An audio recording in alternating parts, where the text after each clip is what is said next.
dantaa sabaa wanti jedhamu soba. Kasayyoon jedhe hin sobne. Dantaa saba ofii dursuu yoo barbaadame kan garaa kee garaatti qabatte sababa kiyyaan uummanni Oromoon gaaga'an. Waa'ee mariitiin wal qabsiisee Oromoon tibbaanota darban guyyoota 15 kana keessa mariin kun ni milkaa'eetiin eeggachaa ture. Kanarra dhaabbachuun immoo hayyuun gameessi Jawaar Mohaammed waan jedhee barreessi qaba. Kallattiidhaan isin biraan geenyaan nagaa isin daganne dursi addunyaa kanaa nageenya hordoftoota madda walabaa miidiyaa kallattiidhaan gara yaada hayyuun gameessi Jawaar Mohaammed barreessa irratti isin deebisaa turtii gaarii isin jenna. dhimma araarraa yaalii marsaa lammaffaa waraana bilisummaa Oromootii fi mootummaa walitti araarsuuf biyya Taanzaaniyaa godhame milkaa'uu dhabuun isaa uummata biratti gaddaa fi cabaa hamlee guddaa ta'uun ifee jira jedha hayyuun gameessi. Gama uummataatiin marsaa kanatti yoo xiqqaate qaamotiin lamaan walii galtee lola dhaaburra ni ga'a jedhamee abdiin eegamaa ture jedha. Keessattuu ajajoonni waraanaa dirree lolaa irraa mariidhaaf dhufuun abdii araarri kun ni milkaa'a jedhu akka malee ol kaasee ture jedha. hayyuun gameessi Jawaar Mohaammed. Marsaan lammaffaan kun akka kufaatii feelarii guddaatti yeroo dhiyaatu argaas turre jedha. Hawwiin marsaa kanarratti walii galteerra gahu jennee hawwii qabaachaa turre milkaa'uu baatus akka mariin kun irraa jalqaberraa yoo ilaalle karaa fagoo deemame sadarkaa araarri hin barbaachisu yookaan hin danda'amu jedhurraa kaaneetiin bakka hoggansi olaanaan qaamoteen lameen wal fuuldura dhufee mari'achuurra geenye jirra. Kanaaf araarri kun saffisaan nuti hawwinu dhufuu dhabuun waan gaddisiisaa ta'us abdii kutachuun garuu hin barbaachisu jedha hayyuun siyaasaa. Abdii kutachuunis hin dandeenyu fala biraa hin qabnu kanaaf immoo mariin araaraa itti fufa jenneetiin abdanne jechuudhaan ammas abdii guddaa saba isaa Oromoof kan onnachiise xiinxalaa siyaasaa aktiivistii Jawaar Mohaammadidha. Qaamotiin marii araaraa marsaa lammaffaa kanarratti hirmaatan maddeen garaagaraa irraa waan hubadhee fi dhimmoota marsaa itti aanuuf ni gargaaru jedhee armaan gaditti dhiyeessuu fedha jedha hayyichi xiinxalaan siyaasaa Jawaar Mohaammed. Maqaan masoo abbaa qeerroo jedhamuudhaan qabsoo warraaqsa Oromoo keessatti kan beekamu Jawaar Mohaammed marsaan lammaffaa kanarratti qaamonni lachuu araara buusuuf yeroo kamuu caalaa fedhii dhugaa qabaachuu akka turan mirkaneeffadhee jira. Jiineel koomitii yookaan kanarraa kan ka'een gama lachiinuu akkuma mata marsaa kana labsii walii galtee araaratti xumuramu abdii yookaan ekstivishinii jedhamu qaban irratti dhiyaatanii jiran jedha hayyuun xiinxalaa siyaasaa Jawaar Mohaammed.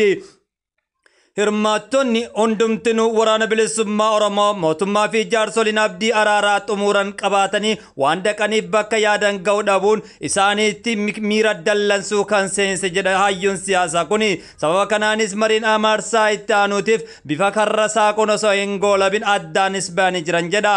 Qabxiin lammaffaa akka yaaliitti inni kaase keessaa tokko gama lachiinuu mariin gaariin araara buusuuf dhaqanis waan walirraa barbaadan demands and concessions kennuu fi fudhachuu garuu guututti qophii waan turaniif hin fakkaatu jedha.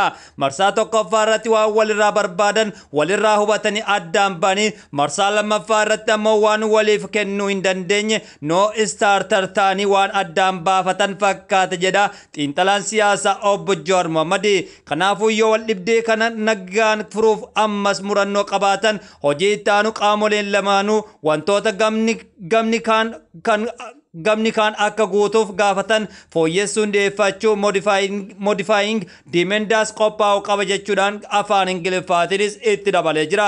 Kana jechuunis wantoota wal fudhachiisuu hin danda'amne dhiibuun wal danquu dhiisuu qabu. Marii araaraa keessatti waan hawwanii fi naan mala jedhan yaadaan waan argachuu danda'amu waan naan mala jedhan yaadaan hundaas dhabuunis hin danda'amu.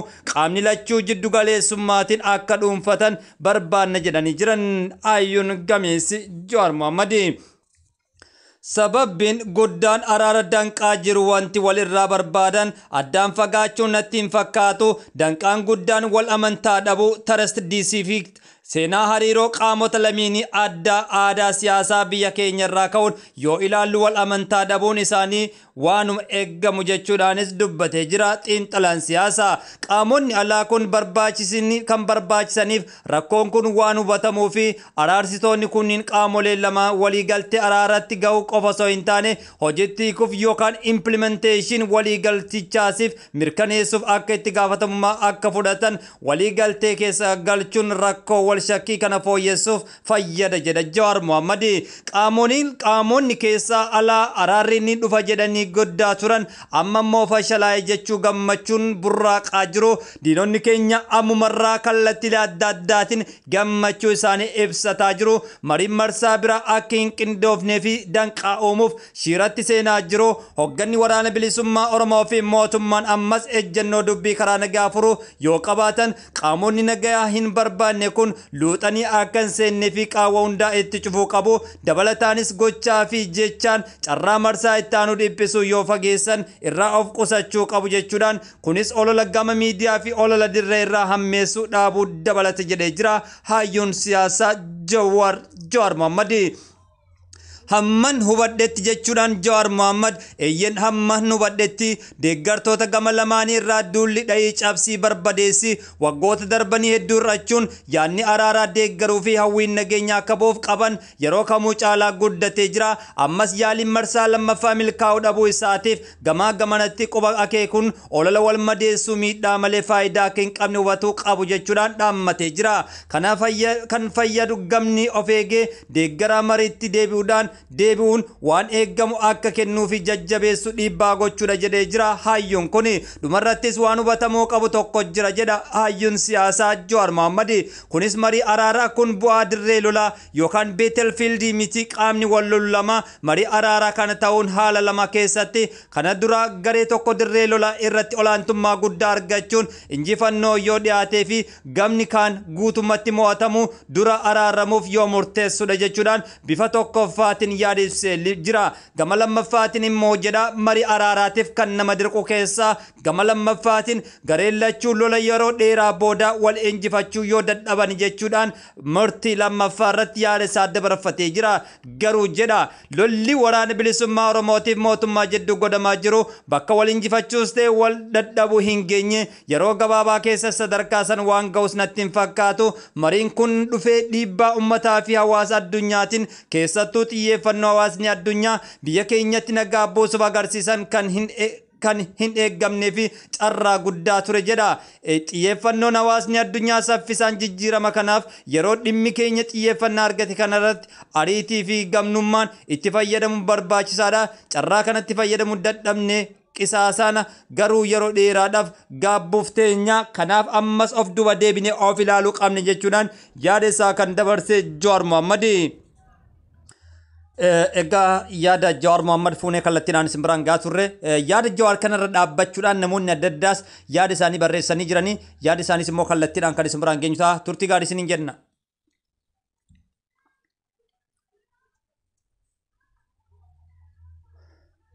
Kamal Aloo Garbicha dargaggeessa jedhamu barreeffamaayyuu siyaasaa xiinxalaa Jawaar Mohammad irra dhaabbachuun akkas jechuun ibsee jira.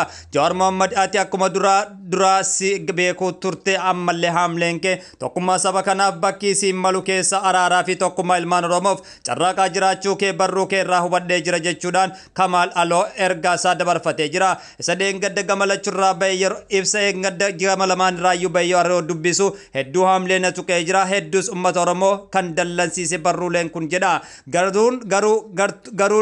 Gartuun lameenitu haamlee yookaan mooraalii uummata Oromoo kan eeggatee miti. Ta'us garuu akkasitti barraa'uun qabu jechuudhaan dabarfatee jira. Lakkoofsa tokko irratti kan barreesse araarri fashalaa'e jedhanii gabaasa. Araarri fashalaa'e waan jedhamu aadaa jaarsummaa keessatti waan hin jirredha. Silaa dubbiin dhumaa irraa ariira dubbiin dhumaa araarri bu'ee jedhameetiin ibsamuu qaba. Dubbiin dhumuu baannaan qabaa biroo itti qabatanii qaboo yookaan caayaa biroo himuudhaan malee fashalaa'ee jira jechuudhaan himuun safuu Oromoo kan cabsee fi mooraalii uummata Oromootiif yaadamee xiqqooma kabaja saba kanaaf osoo hin kennamin barruu isaa keessatti waanuma walakkaa barruu keenya keessa osoo taate abdii wayii kan nutti horuu fi araarri dhufaa jira jennee kan eeggannu ta'uu qaba malee waliin galle jedhanii barreessu. balleessuun qaban jechuudhaan yaada isaa kan dabarfate. Waldiddaan xumurame jechuudhaanis kan barraa'e sila ammoo waldiddaa addaan galan taanaan waldiddaan xumurame hin jedhamu waldidame taanaan hin xumuramne waan ta'eef baallama birootti addaan kaane jechuun yookaan baallama biroof yaalii araaraa biroodhaa fuulduratti ni jiraata abdii jedhu kennu turra ture jedha Kamaali. Kana dhabuunis saba dallansiisee jira. Oromoon ni hubataa jaarsummaan jidduu nama wal dhabee jidduttuu laallamu waggaa lakkoofsuu danda'a. Kun immoo jaarsummaa guddaa saba guddaa dhimma saba miliyoonota hedduun lakkaa'amuu fi dhimma saba biyyaalessaa waan ta'eef haala salphaan barreeffamaan addaan baanee jirra jechuudhaan barreessuun waan hin malle jechuudhaan yaada isaa dabarfatee jira. Kanaafuu kana qofa osoo hin taane uummanni Oromoo kan dhaga'uu fedhu araara ilmaan sabaa qofa ta'uusaa fi fuulleffannaan Oromoon diina isaa qofa irratti ta'us hubannoo guddaa sibira jiraachuu akka gaariitti mul'istee jirta. Mooraalii yookaan haamilee saba keetiif qabdu onni irraa agarsiiftee jirta. Jawaar Mohaammed duris si dhageeffachuu dhabanii ammas carraa qaba Oromoon si dhageeffachuu jechuudhaan yaada isaa dabarfatee jira. Qaamni gama lamaaniif araarsitoonni mul'ata kee inni fudhatu taanaan qaawwi qilleensa hamaa sabatti naquun hin malu. Cufamee tokkummaa fi jaalalli argamee irree tokkummaatiin diina kamuu salphatti dura dhaabbanne akka sabaatti ulfina kabajaa saba kanaa tiiksina eenyummaa dantaa kabajaa fi nagaa uummata Oromoodhaan mirkaneeffannee gaafilee mirga Oromoon qabu bifa wareegama qaalii nu kafalchiifneen deebisne argannee biyya sanarratti akkuma uumamaan saba guddaa taanee fi guddannee miidhagnee argamuu dandeenya yaada jedhutu sirraa mul'ata. Jawaar Mohaammed galatoomii eeyyen qaroo sabaa araaruma kanaafuu yaannii fi hawwiin dhiibbaan Jawaar Mohaammed akka ta'e sabni kan hubatuu fi fedhii hawwii uummata Oromootiif araara tokkummaa ilma isaatiif akka ta'e qajeelchinee beekna jechuudhaan yaada isaa dabarfatee jira. Eeyyan daawwattoota keenyaa sagantaa irraa asirra goolabnee jirra. Odeessi biroota naggeessa biraan kennutti asumaan nagaa isinitti dhaammadha.